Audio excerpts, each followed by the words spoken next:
How have they responded? I mean, you talk about a group of kids that after a game were, it's tough because kids were devastated, obviously, with the outcome, and it was emotional for some guys, but it was wild. It was a group of kids, after a game that you actually saw like eagerness to want to come back here and get back to work. When you make progress, typically, the kids see that it is process over results. And the result will come when we truly all deserve it and we do it the right way. And the ball bounced our way, we make a couple more plays, make a couple better calls, whatever it is, the result, will come. But you did feel the kids' enthusiasm for the process of what occurred, Saturday night in some ways. Do you feel like you and Devin are starting to really learn each other even more now, like what he's good at and what kind of play calls he likes to see? Yeah, I just saw a kid, really kind of dominate a game plan. He owned the game plan, had a really good feel for their defense going into it, and really just wanted to play as fast as he could. He knew going into it that we might have to be a little bit quicker with some of our decisions and the ball needed to come out, and then we ended up pass proing really well, and he was able to sit back there comfortably a lot and go through some progressions. But yeah, I think that over time, typically relationships get a little bit better and you start to figure each other out a little bit more, and I was really proud of him Saturday night. So after a game like that, do you spend more time reinforcing what you did right than correcting mistakes, or the other way around? It's a balance, right? There were still things in the past game that we, needed to improve and do better at, but it was the run game, and the efficiency there that we lacked, right? And that's the message, like that we still have yet to put 4 quarters of balanced Kentucky football together on offense. We've done some really good things in specific areas, but we haven't put it all together yet, and that's the goal. Right? That's still the goal.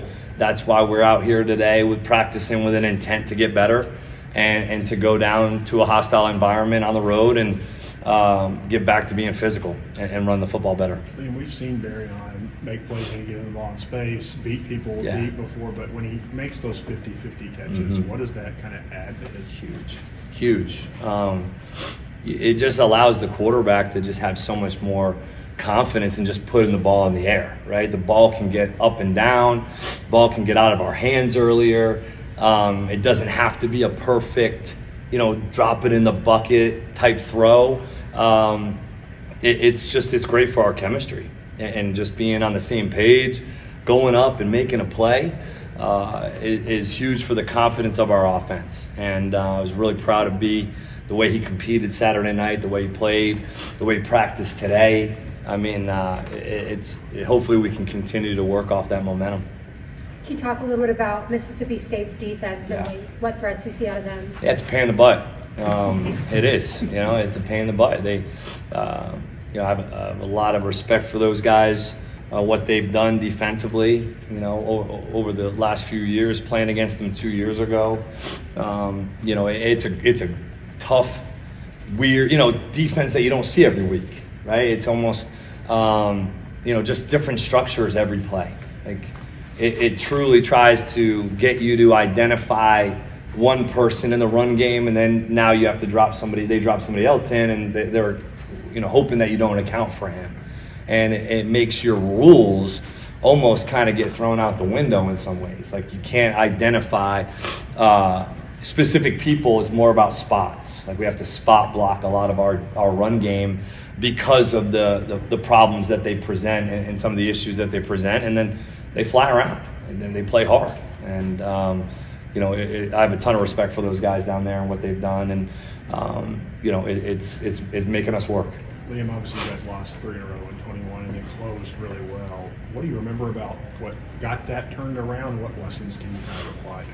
Yeah, I think, it took really the Tennessee game that we lost to get kind of back on track, even though, we lost that game. It was one of our better offensive outputs of the season.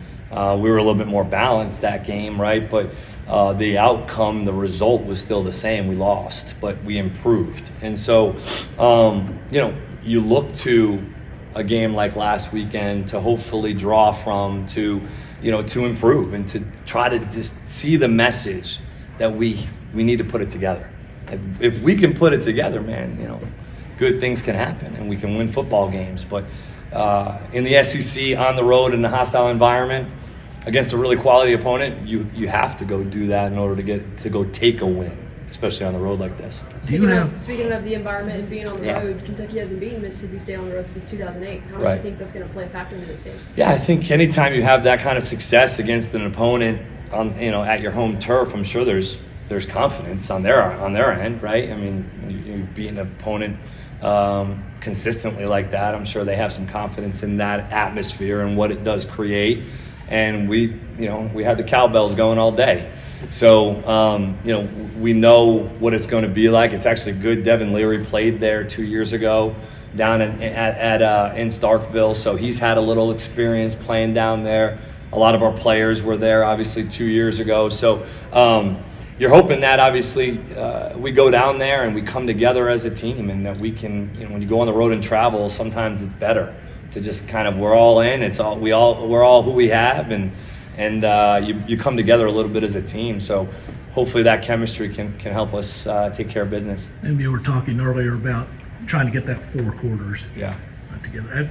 Do you have a situation from the past you can recall where you got to like the week 8, week 9, and it wasn't happening, but maybe something clicked and you were able to find it late? I really do. I go back to 2021, really. I mean, we clicked a little bit in that 6th game. Was the 5th game against LSU. We clicked, but we still weren't really throwing it great at that point. And then we go down to Georgia, lose, right? Go to Starkville, lose.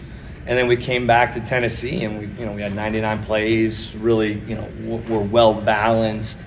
Didn't finish it at the end, but I think our kids drew a lot of confidence from that game.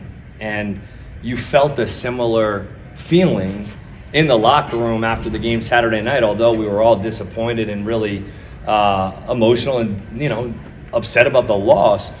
Like, I can't tell you how many kids have said how much fun they had Saturday night, and you have kids that are looking at that and saying that, well, they're talking about the process. They're talking about how fun it was to get better, to improve, to make plays.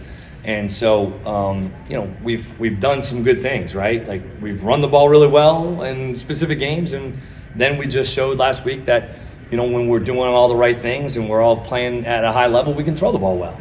So now, how do we put it all together? I think that's the challenge. That's where we're at this kind of, going into this week at Starkville. Liam, you mentioned Mississippi State's defense. Obviously, they're studying the Tennessee, all of your games, but they saw Tennessee walk 8 and 9 guys up to the box. Mm-hmm. Is that going to be, you think, the blueprint now? I don't know. I mean, just threw for 372 yards. Right. So, I mean, I'm not gloating. That's not what I'm doing at all. I promise you that. But at least we did show that we can defeat man coverage. We can win a one-on-one go down the field. We can throw and catch when we need to. It was by far perfect. That's not what I'm saying at all. But I think that maybe that gave us, or gave opponents, a little bit more respect for the pass game, for our quarterback, for our protection, and for our skill players. So, I mean, that's what Tennessee walked up first play of the game. They put 9 in the box and said, here we go. And we kind of thought that was going to happen, but maybe not that tight. And, it took us a few series to get going, but ultimately we did, execute the pass game that helps us moving forward. Yeah, what Will did on Sunday, does that help you guys, both of your current players, recruiting, and start sending, clips of Will out there? Yeah, it was awesome. I talked to him last night on the phone for a little while, and anytime a kid goes and has that kind of success in his first career start, after the history that he had, the last year that he's had, and he was in such a good place. I talked to him the week of the game, and he sounded so confident, and then obviously went out and had that kind of experience. So yeah, I think it helps with the guys in the locker room, with the belief, with the recruiting, with just knowing that it is possible, right? You can do that from here, and that's the goal. Liam, when you've been breaking down this film, Mississippi State's defense, how similar is it to what you saw 2 years ago versus have they made some tweaks that maybe made very similar? Very similar. It's still just really annoying. It just is, and you see a group. I mean, they were really good 2 years ago. They were really good last year. They're really good right now in terms of the way that they create issues, and they play their tails off. But it's very similar. I know Zach is now the head coach, but it's the same philosophy, same type of structure and what they're trying to get accomplished. So it's very similar, but I won't be copying that game plan anytime soon. I mean, you said annoying twice, but is it fun to just go to get something different as offensive coordinator? Yeah, Challenges you? It's a challenge. Yeah, I mean that's part of why you do this, right? You try to put the kids in the best possible situations to be successful on Saturday night, and that is a challenge. That is something that we do look forward to as coaches. I'd rather it to be a little less stressful, but it's been good. Just how often you said you don't really see that defense off of that 3-3-5. Just how many times have you seen it outside of Mississippi State? Not often. I mean, it might be like they're probably the only ones, honestly. I mean, there's been other variations of 3-3-5 or 4-2-5 structures that we've seen, but not with the every snap movement and rotation of defenders and who's where. You really can't say, 44 is the Mike linebacker. I mean, he plays out at nickel, he plays at will, he plays all over the place. So everything's got to be spotted, and you try to give the kids enough information to not overwhelm and not overload for them to be able to go out and play. But man, when they're seeing all this, we got to.